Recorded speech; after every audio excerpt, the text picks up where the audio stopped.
because it says recording. Hi, hello. So hi there. So this is how I made. Yeah,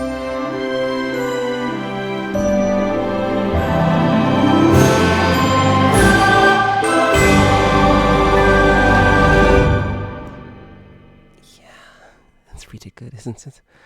And then there's a bit of extra stuff here, but that's for later.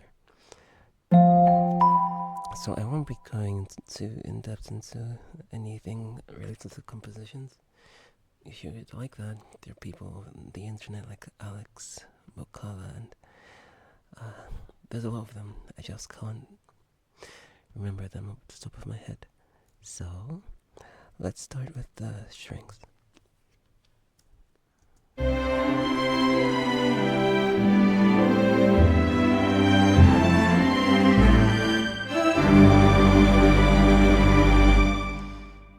Okay, so what you notice is that most of them tend to follow the melody.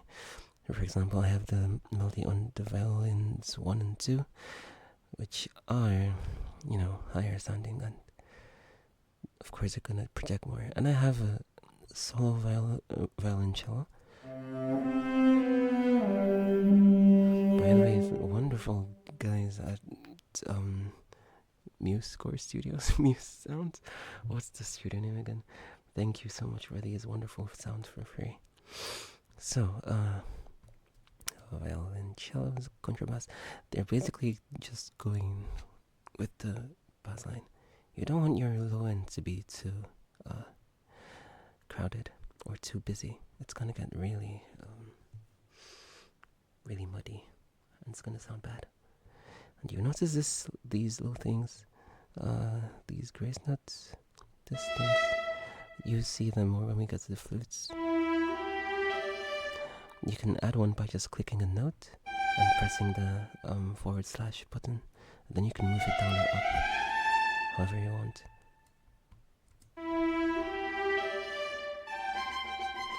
Yeah. Also, you notice this is not really the way a regular player is going to be playing these arpeggio things. But the thing is, people don't really see who's playing what when you're making scores like this. So you have to just play for the sound or make scores for the sound, not necessarily for playing for orchestra. But it is a good plan to just, know how generally you're meant to write for orchestras, just in case. You never know. Alright, let's see. The choir. Oh, you know what? I'll come back to the choir because they are quite important.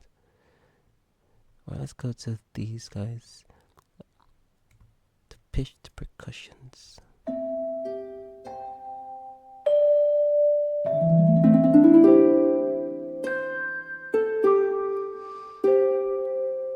What you notice is that I'm trying to follow the melody as nicely as possible.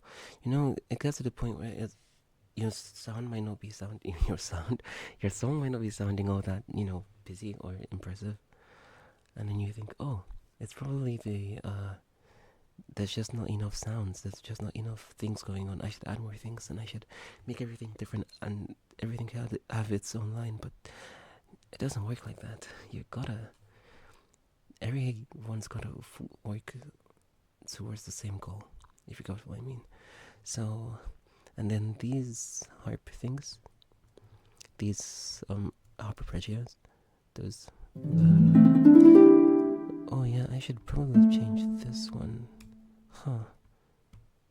Cause okay, you can click on the notes you wanna connect, and then you go over here to arpeggios and glissandi.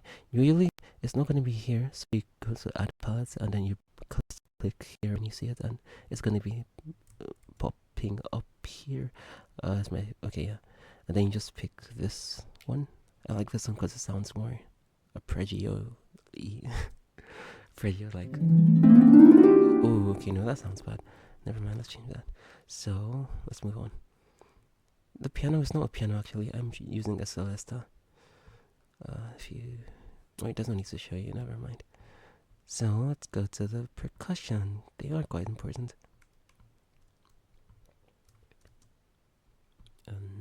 Go.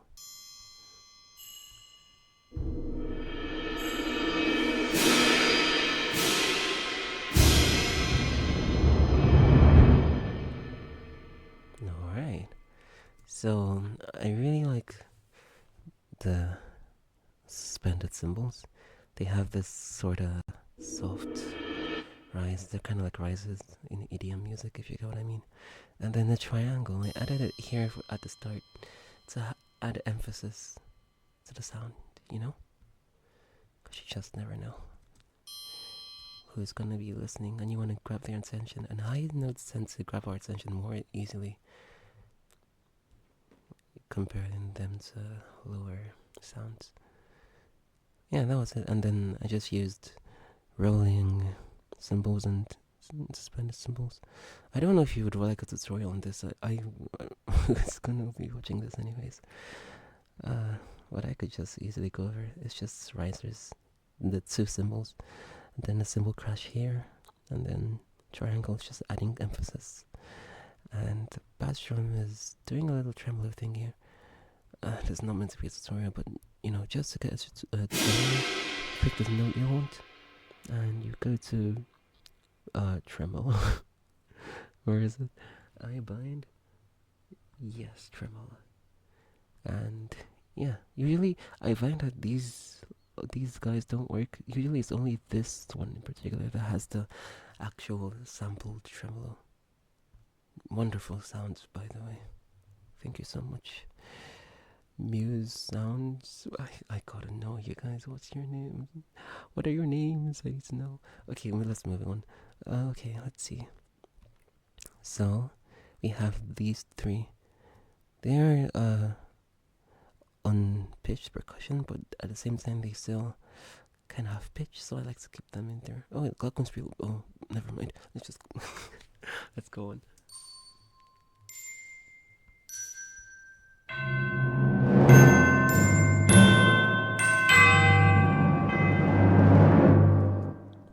Most epic sounding things usually have the symphony, have doing rolls and accent hits, and it's so good.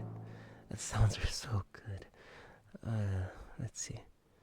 So again tremolo, and then by the way, these crescendo things, you can just hold a note and press either the greater than, no, that's the less than, yeah, that's greater than, or the less than keys, and it's gonna automatically insert the one that fits to the sound. Alright, brass time. Let's see, up till here, nothing's really going on here.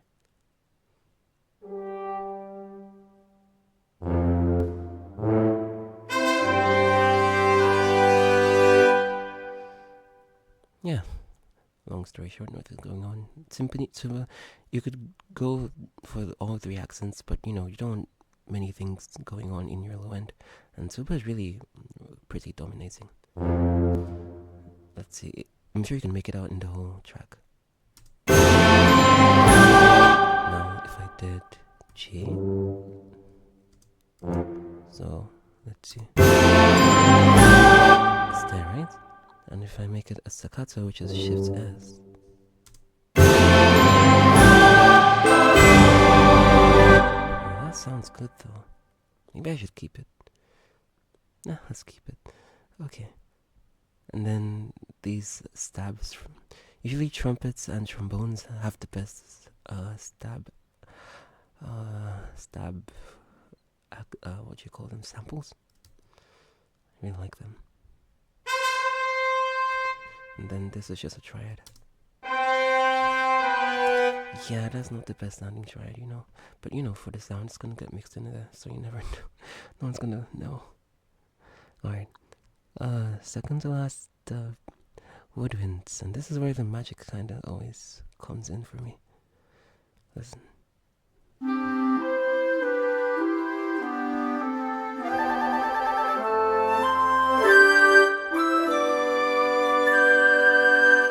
Alright.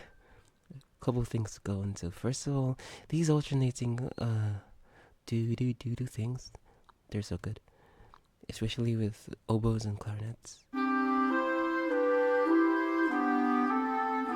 sounds so good. Shout out to Ryan Leach, cause I always heard these things, but I was like, where did they come from? and he had a video all about them and how usually they came from John Williams scores. And I always used them, but I never knew where they come from, where they came from.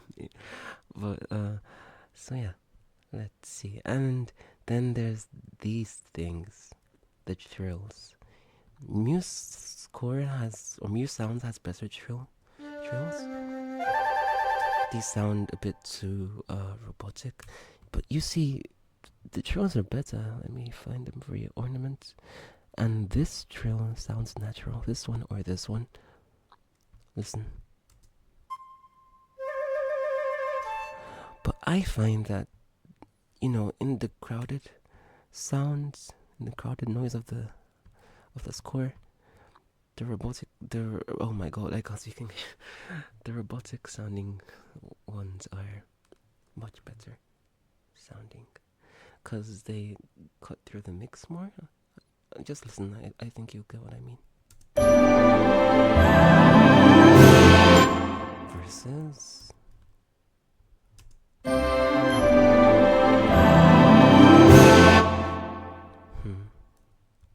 should I keep these? I don't know. Wait, hold on. I need to hear this properly.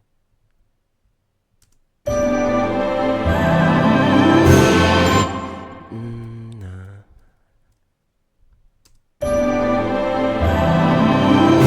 Alright, okay. So I've made my choice. I'm keeping them. I knew I kept them for some reason. So, yeah. And, yeah, the grace notes, they sound really good with woodwinds in general.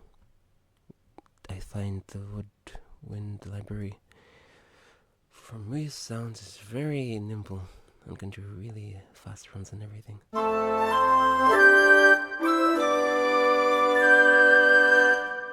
Yeah. And let's go to the choir. Now let's listen to these guys. Not much is going on, but it makes such a big difference. Let's see.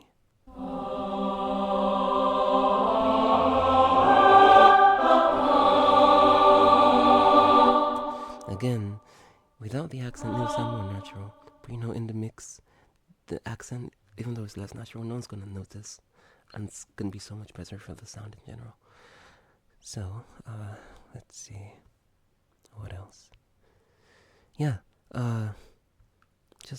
okay, let's see. Without the choir, it's gonna sound still pretty good, but there's a big difference.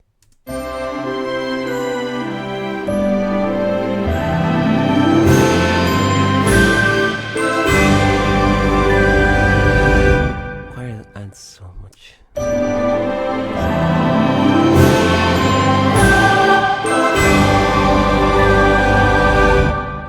Yeah, and there's a little da-da here, which is a code or flared in the horns, I think. Yeah, these things we went over earlier. And then, yeah, I find the chimes, sometimes the responses on these things are really weird.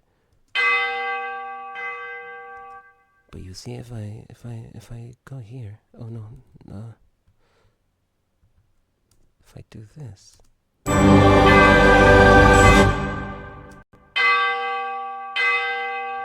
that's really wait, no, okay. The point is, if this was just here, if it was slightly here, it's not a gradual decrease in volume. I can't speak English for the life of me. It's not a gradual decrease in volume. It's gonna be drastic. And I just moved it here.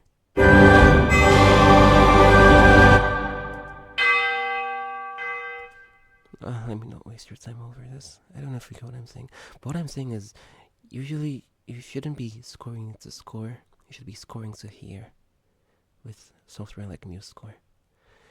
And these sounds again are so good, so wonderful. Thank you guys. So, last couple notes. If you paid attention and you've used Musescore before, you notice that I've made some custom pans. Really, these are up to you. You can pan them any way you'd like. But I like to roughly follow the usual orchestral pattern of having violins to the lefts and Where are they? English. Yeah, to the left, and violas roughly in the middle, cellos to the right, and then bass stays dead center. I moved it to the left a little bit, but it's not gonna change anything. So, uh, let's see. Nothing much, and just add a lot of reverb, especially for the choirs. I will go over this in another video, but usually the choirs, if you don't give them enough reverb, they sound not very natural. It's like, I don't, you don't need to see it, don't worry about it. So yeah, that's how I made this song I have not named yet. I'll make a short using a footage I found. Actually, it was a footage that inspired me. Well, that's the end of tutorial. Bye bye.